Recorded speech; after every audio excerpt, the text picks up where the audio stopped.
যে পাগলার চ্যানেল, ওই যে মলম বিক্রেতার চ্যানেলে, হ্যাঁ, ওরা উস্কাইতেছে যে কি হয়েছে, যে বাংলাদেশিরা এই যে আসে না, তো সমস্যা কি হয়েছে, আমাদের তো ওদেরকে আমাদের বন্ধ করতে হবে, বাংলাদেশে আসা, ওরা এই দেশে এসে চিকিৎসা নিয়ে যায়, এই সেই। পাশের থেকে আরেকটা আবার দৌড়ে আসছে, বুঝছেন, খাওয়া হাগা সব বন্ধ করে দেবেন নাকি আমাদের? আসসালামু আলাইকুম। ভারতের মলম বিক্রেতা সাংবাদিক ময়ূক রঞ্জনকে ধুয়ে দিলেন সাংবাদিক ইলিয়াস হোসেন, পিনাকি ভট্টাচার্য এবং কনক সারোয়ার।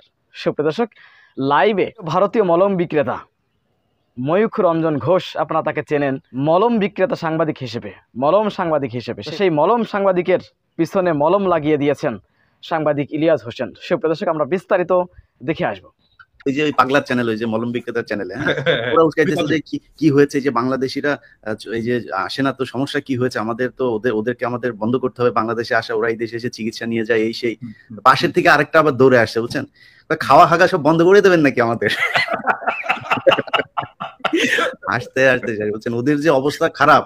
আমরা দাদা যদি খালি চীন, পাকিস্তান, এদিকে দুই দেশের সাথে যদি চিকিৎসাটা, চীনের চিকিৎসা, পাকিস্তানের চিকিৎসা ব্যবস্থাও অনেক ভালো, এবং চীন যেটা আমি যে এটা দেখলাম, এখানে আপনার ওদের একটা হসপিটালের একটা ফ্লোর ওরা বাংলাদেশের জন্য ছেড়ে দিতে চাইছে, এবং চীনের মানুষের যেই চিকিৎসার যে খরচ, তার চাইতে তারা কম নিবে।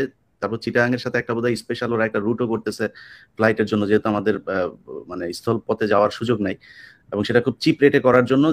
এই মুহূর্তে বাংলাদেশের সাথে চীনের যে বিমানের টিকিট ভাড়া বোধহয় একটু বেশি, এটা চিপ করার জন্য ওরা একটা কাজ করতেছে, অনেকগুলো কাজ করে আসে, এবং স্টুডেন্টদেরকে ওইখানে পাঠানোর জন্য আরো বেশি আমি মনে করি টেকনোলজিতে করার জন্য ওদের যেই এখানে হারবার্ড টারবার্ড যা যা আছে, এমআই টেমআই, এদের চাইতো আমার মনে হয় অনেক বেশি আপনার কি বলে, চীনের ওদের ইউনিভার্সিটির মান কোনো অংশে কমা না, তো সেখানে পাঠানো যাইতে পারে।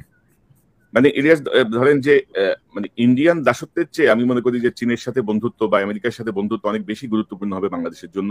এবং আমরা যে চিকিৎসার জায়গাটা যেহেতু তারা জোর করে, আমাদের চিকিৎসার যে অধিকার, এটা তো বিশ্বব্যাপী মানবাধিকারের অন্যতম একটা অংশ বিষয়, তাই না? সেটি যেহেতু তারা বন্ধ করেছে, কারণ একটা অ্যাটিটিউড করে একটা স্বৈরাচারী শাসককে রক্ষা করার নামে, মানে বিশ্বের সর্ববৃহৎ গণতন্ত্রের দাবিদার একটা দেশ, তো আমার মনে হয় যে আমাদের ওই চিকিৎসার জায়গাটায় আমরা চীনের দিকেই থাকি, পাকিস্তানের দিকে যাই প্রয়োজনে। আর আমাদের দেশে তামিম ইকবালের চিকিৎসার পরে আসলে চিকিৎসকদের প্রতি অন্যরকম আস্থা বেড়ে গেছে না কনক, মানে আমাদের তো কিছু চিকিৎসার প্রবলেম আছে, এটা আমাদেরকে স্বীকার করতে হবে। বিং এ ডক্টর, এটা আমি সবসময় আত্মসমালোচনা হিসেবেই দেখি, হ্যাঁ। কিন্তু বাংলাদেশের চিকিৎসা ব্যবস্থাকে ঢেলে সাজাতে বড় জোর খুব বেশি হলে, মানে বাংলাদেশের থেকে যাবে না তো কোথাও, বরং বাংলাদেশে আসবে চিকিৎসা করতে। এটা করতে হলে বড় জোর 10 বছর সময় লাগবে। মানে ধরেন আমি যদি দেশে যাই, 10 বছর যদি কাজ করতে, সরকারে থাকতে হবে না, সরকারে থাকার দরকার নেই, সরকারের বাইরে থেকে যদি আমি 10 বছর কাজ করতে পারি না, বাংলাদেশের হেলথ সিস্টেম একদম পুরো পাল্টায় দেওয়া সম্ভব। হ্যাঁ, এবং বাংলাদেশের মানুষজন বাইরে থেকে চিকিৎসা করতে আসবে। সমস্যাটা কোথায় হয় আসলে, মানে আমি বলি, মানে বিং এ ডক্টর, আমি আসলে এই জায়গাটা ডাক্তারদেরকেও আমি বলবো এটাকে করার জন্য, এটাকে হৃদয়ের সাথে উপলব্ধি করার জন্য। হ্যাঁ, একজন মানুষ যখন চিকিৎসকের কাছে আসে, সে ভয়ানক অসহায় হয়ে আসে, এবং এই সময় সে চায় চিকিৎসক আমার কথা শুনবে। অনেক কথা আছে যেটা বলে, যেটা হয়তো শোনার দরকার নাই, আমার অ্যাজ এ ডক্টর আমার হয়তো শোনার দরকার নাই, প্রাসঙ্গিক না, কিন্তু সে কথা বলতে চায়, শোনাতে চায়। হ্যাঁ, এই কথাটা শুনতে হবে, সময় গেলেও শুনতে হবে। হ্যাঁ, এবং আমি প্র্যাকটিস করি না, কিন্তু আমি যদি প্র্যাকটিস করতাম তাহলে আমি কি করতাম, আমি পেশেন্টের সব কথা বলা শেষ হয়ে গেলেও আমি বলতাম, আর কোনো সমস্যা আছে, আর কিছু বলবেন, আর কিছু, হ্যাঁ, এইরকম করে আমি শুনে নিতাম একদম শেষ পর্যায় পর্যন্ত। এবং পেশেন্টের কথা যদি শোনা যেত সমস্ত, তাহলেই দেখতেন যে আমাদের রোগীরা স্যাটিসফাইড হয়ে যেত। এটা একটা বিষয়। আর 2 নাম্বার হচ্ছে যে আমাদের হেলথের মধ্যে কিছু মাফিয়া ঢুকেছে। হ্যাঁ, মাফিয়াটা সব ব্যাপারে, যেমন হসপিটাল মাফিয়া হয়েছে, তারপরে ফার্মাসিউটিক্যালস এ মাফিয়া হয়েছে, হেলথ ইকুইপমেন্টস এ মাফিয়া হয়েছে। আমি একটা এক্সাম্পল দিই আপনাদেরকে। ধরেন বাংলাদেশে আপনি একটা পেসমেকার বসাবেন আপনার বুকে, আপনি পেসমেকার বাংলাদেশে তো হয় না, এটা কিনে আনতে হয়, বাইরে থেকে ইম্পোর্ট করতে হয়। তো আপনার বুকে যে পেসমেকারটা বসানো হবে, আপনি ধরে নিতে পারেন যে 90% ক্ষেত্রে ওই পেসমেকারটার যা দাম, আমি এখন জানি না কত দাম, ধরেন এটার দাম ধরেন 3 থেকে 4 লক্ষ টাকা। এই 4 লক্ষ টাকা যদি দাম হয়, তাহলে ডাক্তার সাহেব ওইখান থেকে 70 থেকে 80,000 টাকা কমিশন পাবে।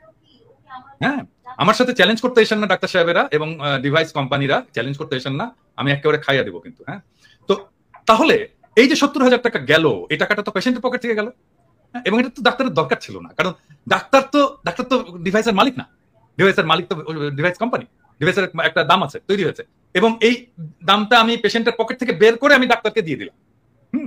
এবং এই জন্যই বাংলাদেশের চিকিৎসা খরচটা স্কাই রকেট হয়ে গেছে। হ্যাঁ, শুধু তাই না, মানে হসপিটালে যদি আইসিইউ ইন্টেনসিভ কেয়ার ইউনিটে কোনো পেশেন্টকে কোনো ডাক্তার রেফার করে, সেই ডাক্তার ওই বেডের একটা ভাড়ার অংশ পায়। হ্যাঁ, সেই জন্য ইন্টেনসিভ কেয়ার ইউনিটে যখন পেশেন্ট থাকে বিশাল একটা বিলের বোঝা তার কাঁধে চাপে। তো এই যে হেলথ মাফিয়া যেভাবে ধরেছে বাংলাদেশের হেলথ সেক্টরকে, এইটা থেকে মুক্ত করার জন্য একটা খুব স্ট্রং অ্যাক্টিভিজম দরকার, স্ট্রং পার্সোনালিটি দরকার, যাকে আসলে খাইয়া দিতে পারবে না এই মাফিয়া ইন্ডাস্ট্রি। দেশে আমি ফিরে গেলে আর কি, হ্যাঁ, মানে আমার সামনে এসে হয়তো মাস্তানি করতে পারবে না আর কি, আই বিলিভ যে এই মাফিয়া গ্রুপ। এবং এটাকে বন্ধ করতে না পারলে আপনি এই হেলথে রিফর্ম করতে পারবেন। মাফিয়াদেরকে বন্ধ করতে হবে, মাফিয়াদেরকে খাইয়া দিতে হবে, মাফিয়াদেরকে খাইয়া দেওয়ার মতো ক্ষমতা বান কাউকে এটাকে ড্রাইভ করতে হবে। হ্যাঁ, সেটা যেই করুক, হ্যাঁ, সেটা আমি তাকে সাপোর্ট দিই বা আমরা সবাই মিলে তাকে সাপোর্ট দিই বা সে নিজেই এটাকে ড্রাইভ করবে। ইলিয়াস পিনাকি মানে অসাধারণ কিছু। সুপ্রিয় দর্শক, বিষয়টা আপনারা কিভাবে দেখছেন অবশ্যই আপনাদের মূল্যবান মন্তব্য